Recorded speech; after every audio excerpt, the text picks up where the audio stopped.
Amis fermiers, amis fermières, bonjour, bienvenue à la ferme, bienvenue sur Cocotte TV. Aujourd'hui je vous présente une nouvelle Zowie, il s'agit de la ZA13. Alors nous vous avons présenté il y a peu de temps, il y a une quinzaine de jours environ, la nouvelle EC2A. Pour le coup, ici la ZA13 n'est autre qu'une évolution de la FK que nous avons encore à la ferme. Elle est aussi disponible en 3 tailles, d'où le 13, et alors pas forcément en dénomination logique, la 11 étant la plus grande et la 13 la plus petite. Donc vous imaginez que la 12 est le modèle intermédiaire, donc la 13 la plus petite, c'est celle que nous avons sous les yeux. Alors vous allez voir, je le disais, évolution de la FK, qui amène des petites différences au niveau de l'ergonomie qui sont plutôt bien senties, parce que la FK était une bonne souris, pas de souci, ambidextre, mais à mon sens, un peu trop plate pour une bonne prise en main. Et là, eh bien, je le dis tout de suite, elle est beaucoup plus arrondie et un petit peu plus haute, ce qui fait qu'elle est plus agréable à manier.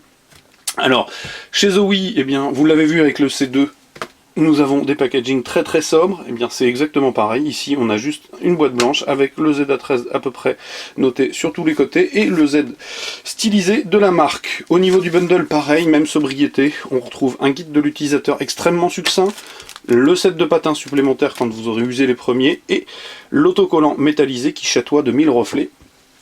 La souris en elle-même, eh bien c'est simple, on a une souris dont la finition est plutôt bonne, pas de soucis, les ajustements sont précis. Comme je le disais avec le C2A, nous avons perdu en route le soft touch, qui est pas plus mal, puisqu'on a toujours une vieille EC que nous avons testée il y a maintenant quelques années, et le soft touch avait la fâcheuse tendance à s'écailler, à disparaître, notamment sur les zones de frottement, et pour le coup, eh bien, ce revêtement est plus rêche, certainement moins doux, moins gomme, mais insensible aux rayures, ça c'est sûr, et certainement beaucoup moins sensible à l'usure. Donc, je le disais, la coque, eh bien vous l'avez sous les yeux, elle est plus ronde et plus haute, la FK est beaucoup plus plate, ce qui fait qu'elle est beaucoup plus agréable à tenir et à prendre en main. Donc, en tout état de cause, sur la coque, on retrouve le Z stylisé, sur l'arrière, en remontant les deux clics. Alors, à noter une petite chose, c'est que là, les clics, pour l'instant, marchent très très bien, mais sur le C2A que nous avons testé il y a une quinzaine de jours, eh bien, il y en a déjà un qui est tombé en panne, et c'est un peu regrettable. Alors là, j'ai pas le souci, mais bon, attention. Donc, deux boutons sur la droite, pas de souci de ce côté-là, ça clique bien, deux boutons sur la gauche, pas de problème, c'est la souris qui a le plus de boutons chez Zowie. La molette, eh bien, c'est une molette en caoutchouc blanc, crantée. Le défilement est beaucoup plus agréable que le C2, mais c'est pas encore parfait, loin de là. Donc pas de souci de ce côté-là, mais ça reste quand même le point faible des Zowie. Les molettes sont quand même pas à la hauteur de ce qu'on pourrait attendre, sachant que cette souris est quand même tarifée près de 69 €, ce qui est assez conséquent pour une souris extrêmement simple, hein, vous le voyez, pas de support logiciel ni d'autres fioritures. Donc ça reste cher, peut-être pourrait-il faire un effort du côté de la molette. Le câble, simple caoutchouté, terminé par une ferrite et un USB plaqué or qui est branché, puisque je vous présente le dessous. On a les deux grands patins, le capteur au centre, le bouton de changement des DPI. Alors vous le voyez, le changement des DPI se visualise directement par la couleur de la diode. Et donc on a 4 niveaux. Alors au niveau technique, eh bien, je vais reprendre tout simplement le petit manuel. Ça, je vais vous donner de suite les niveaux de DPI. On a un nouveau capteur qui est l'Avago 3310, qui est assez connu. Un optique qui propose donc 400, 800, 1600 et 3200 DPI. Et c'est à peu près tout ce que vous aurez comme données techniques. Évidemment, l'USB, le pooling rate est paramétrable à 1000 Hz par une action sur les différents boutons. Il faut combiner les boutons pour lancer le pooling rate. Alors pour le coup, c'est le bouton 4. Donc c'est celui-ci à maintenir pendant 3 secondes, si je ne dis pas de bêtises. Et là, on passe en pooling rate à 1000 Hz.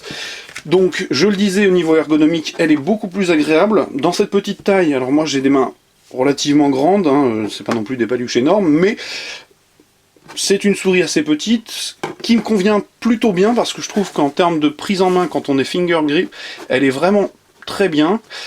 La courbure est tout à fait naturelle, donc claw, finger, pas de souci. Palme, on risque d'être un petit peu jeune avec la taille 13. Ça sera évidemment complètement différent avec la taille 11, où là, elle sera beaucoup plus grande, plus longue, et du coup, il sera possible de la choisir. Alors, il faudra bien noter que il y a si mes souvenirs sont bons, quasiment 1,5 cm de différence entre celle-là et la 11. Je vous invite à revenir lire les mesurations de la souris directement dans le test, parce que je pourrais dire une bêtise, mais je crois que de tête c'est 1,5 cm, ce qui est assez conséquent, pour une souris, hein, j'entends. Donc quelque chose de plutôt agréable à la prise en main en petite taille pour finger et palm, pour finger et claw grip, pardon. Pour palm, il faudra certainement aller regarder du côté de la grande, à voir si on est à l'aise. Ici, c'est sûr qu'on ne l'est pas, elle est un peu trop petite. Maintenant, les boutons sont bien accessibles, la molette fait le boulot, mais sans grande, je dirais sans grande valeur ajoutée. Le bouton situé à l'arrière, à droite, est toujours un petit peu trop en arrière pour être facilement attrapé avec le petit doigt. Donc au-delà de ça, elle n'a pas de défaut, elle glisse très bien. La prise en main est agréable, ça reste une Zowie. Donc Zowie, c'est toujours un peu le souci, ce sont des produits plutôt, pas dire rares, mais qui ne courent pas forcément les rues, pas forcément toujours très bien connus, qui font quand même, normalement, Zowie fait quand même de bons produits. Petit souci sur le C2A que nous avons eu dernièrement avec un switch un peu défaillant, mais normalement, on a quand même du produit de qualité que vous croiserez pas à tous les coins de rue, qui reste cher, mais vous ne serez pas embêté par de la fioriture et du soft compliqué à gérer. Ici, vous la branchez, vous mettez à jouer et c'est parti.